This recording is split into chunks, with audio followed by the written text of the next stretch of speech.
All right, so let's get started. The first thing I want to do, I want to warm up. So I'm going to make a couple of spin tops just to warm up. Those are always fun, a fun thing to do when you're warming up for the day. So I've got it's pretty close. Let me pan that out just a little bit for a minute here. All right, this is a 2-inch diameter dowel you buy at the hardware store, Lowe's or Home Depot. I find Lowe's has them for a cheaper price. You can get them on Amazon for even cheaper. This is what I like to make my spin tops out of.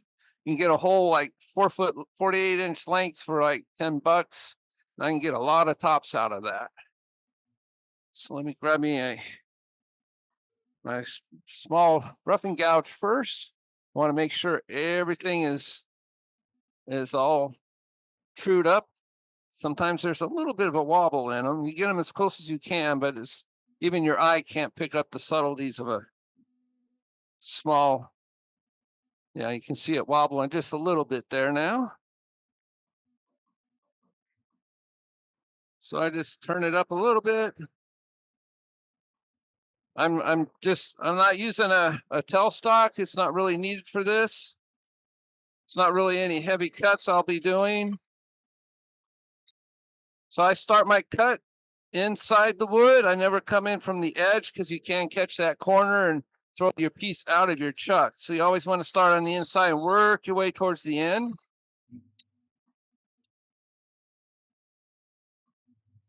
And you just do the reverse thing towards the headstock, making sure your tool does not run into the jaws of your chuck there.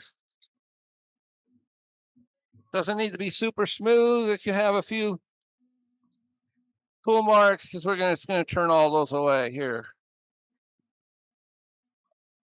All right, so I'm just going to help get rid of some of that vibration, I'm just going to true up the end here using a parting tool.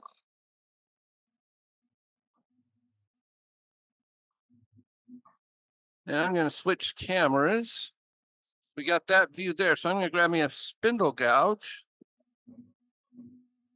This is just a 3/8 spindle gouge, nothing fancy.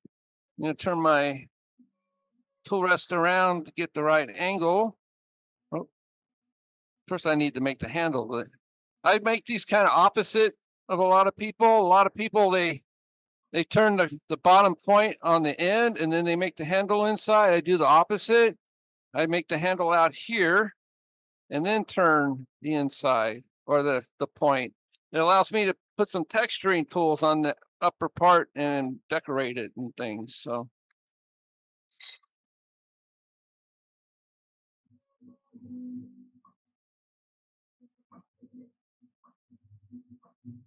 I'm just thinning this down a little bit.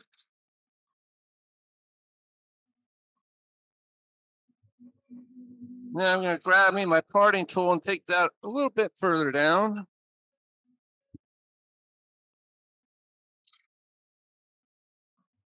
This will be the handle.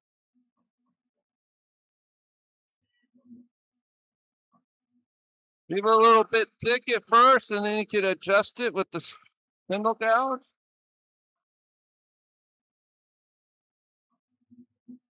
And you can just sit there. It needs to be a little bit longer so your fingers can give it a twist. Clean that up. And then I'll bring my... Now I need to bring that in. It's a little too high now because we did cut a bit of a wood away. So we're just going to kind of clean this up, give it a little bit of a concave. And I'm going to switch over to overhead. You guys can see a little bit better. I'm going to zoom in on that. Oops. Adjust my camera a little bit better.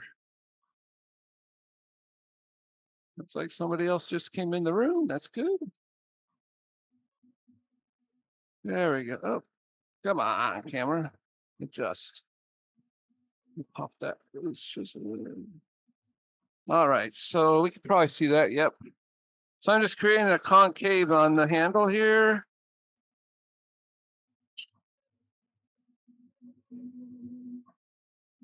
It allows for a better grip, plus it looks nicer. We're going to create a small point on the end. Sometimes people like to reverse turn these. I've never got the handle of that and the hang of that myself.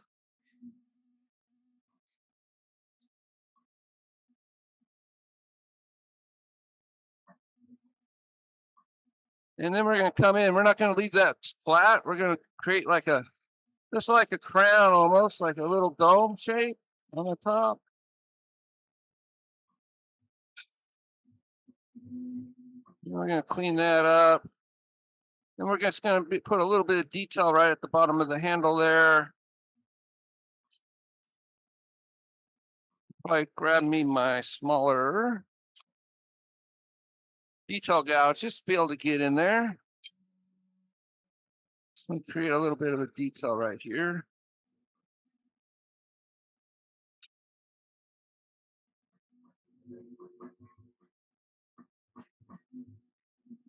There we go. A little bit of a cove right at the base of the hand. And then I'm going to do a pull cut here, a scraping cut, just to clean up any tool marks using the wing, this wing of the tool. I'm almost closing the flute all the way, but not quite, because I don't want the upper wing to touch the wood. All right. There we go. I'm just going to touch it with a little bit of sandpaper. Turn the lathe down for this.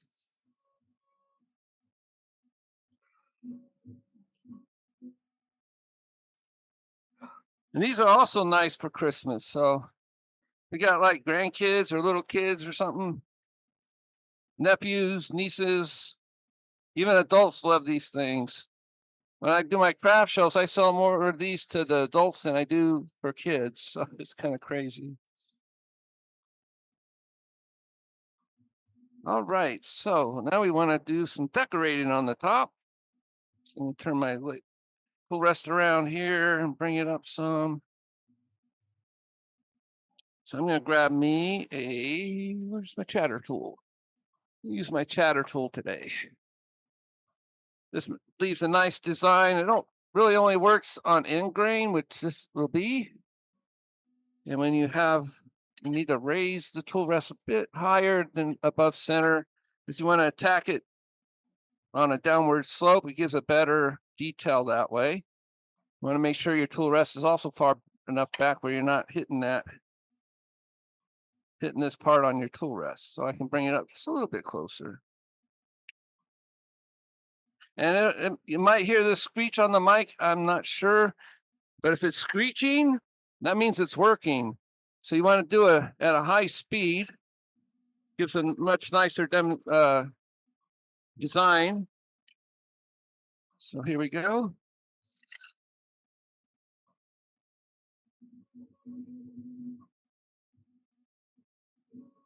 Now let's see what kind of design that created. That's very pretty. Let me switch cameras so you guys can hopefully see that. There's a little bit, but I'm going to color that, which is going to make it pop out quite a bit more. So I am just going to use Sharpies. Now, if I was making this to sell, I would spray it with like a thin, some sort of sealer. This is Hampshire Sheen, but you could use any sealer. You could use the canned sealer, anything. But why you want to do that is over time, if you use the Sharpies like this and you don't have that, the colors are going to fade right into the wood. And that's kind of disappointing to the people that buy them. So I'm going to start with the light blue. Then I'll probably switch over to like a different kind of color. I'm going to turn down the lathe just a little bit. It's a little bit too much. I'm going to use my tool rest as a hand post here. I'm just going to start there and just stop. And I'm just going to put pink on it. That'll be pretty.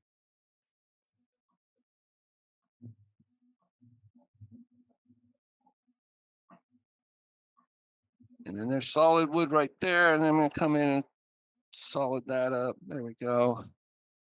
And now we'll really see the design show up. There it is. Really see that on the camera now. That's really pretty. That came out nice. So now I'm just going to come back into here and I'm just going to carve away this wood using a large detail gouge just so I can get down in there because it does have a long, you can see it has a really long bevel on it so it can reach further in without it hitting. If I was to use this, I would run out of room. I wouldn't be able to really get down in there because just how blunt that this bevel is on this spindle gouge. So I'm just going to pick a point. I need to drop my tool rest a little bit more. But I want to start in the back and I'm just going to work my way up towards the top of the top. I can turn up the lathe a little bit. And I'm just going to slowly take this down. And I'm going to come back in here and I'm just going to open this up a little bit. All this wood I'm taking away could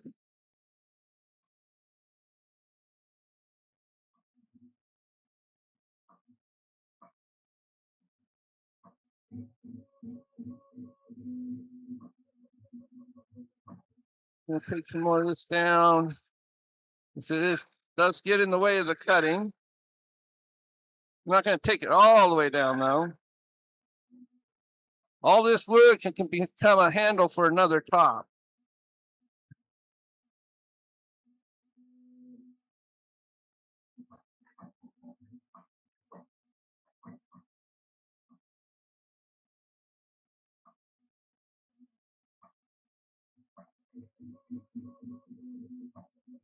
Now we can just start whittling that down this way.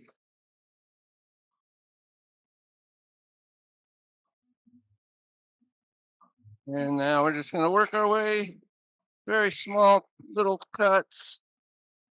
Before I do that, I'm just going to touch it with that sandpaper again on the back side. Just ease, turn the lathe down a little bit. Plus you want to turn down the lathe before you do the final cut so your top doesn't go flying across the room. Just kind of sand over the edges a little bit. All right. Oh, there goes a tool on the floor.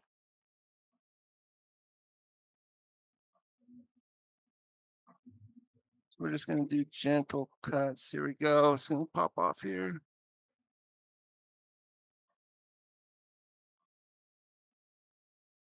Whoop, there we go. So I'm just going to hit this with a little bit of sandpaper on the end. And to harden the point,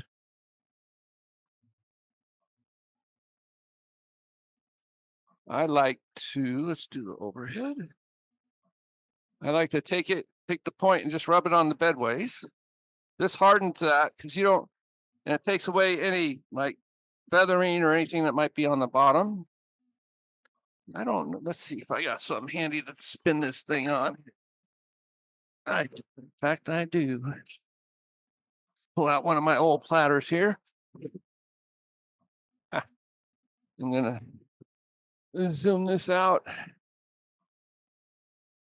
And we can just make sure it works. Yeah. There we go. Very fun projects to make, especially around Christmas time.